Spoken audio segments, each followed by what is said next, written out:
நான் எதையும் சாதிக்க பிறந்தவன் என்று உறுதியுடன் இருந்தால் பாம்பின் விஷமும் சக்தியற்றதாக ஆகிவிடும்.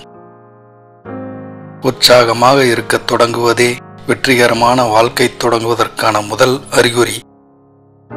பொறாமை அடிமைகளின் குணம். அதை முதலில் அழித்துவிடு.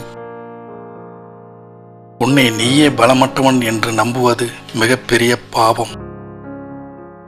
நன்மை செய்து கொண்டிருப்பதே வாழ்க்கை. மற்றவர்களுக்கு நன்மை செய்யாமல் இருத்தல் மரணத்திற்கு சமம். வலிமையின்மையே துன்பத்திற்கு காரணம். நாம் பலவீனமாக இருப்பதால் பொய்யும் திருட்டும் ஏமாற்று வேலைகளும் நம்மை விட்டு அகலவில்லை. சமுதாய நன்மைக்காக இன்பங்கள் மற்றும் ஆசைகளை தியாகம் செய்ய முடிந்தால் நீயும் புத்தராவாய்.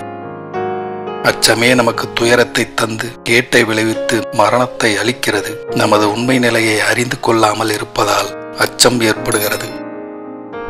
உணர்ச்சி வசப்படாதவர்களும் பற்று இல்லாதவர்களும் இவ்வுலகிற்கு மிகுந்த நன்மையை செய்கிறார்கள்.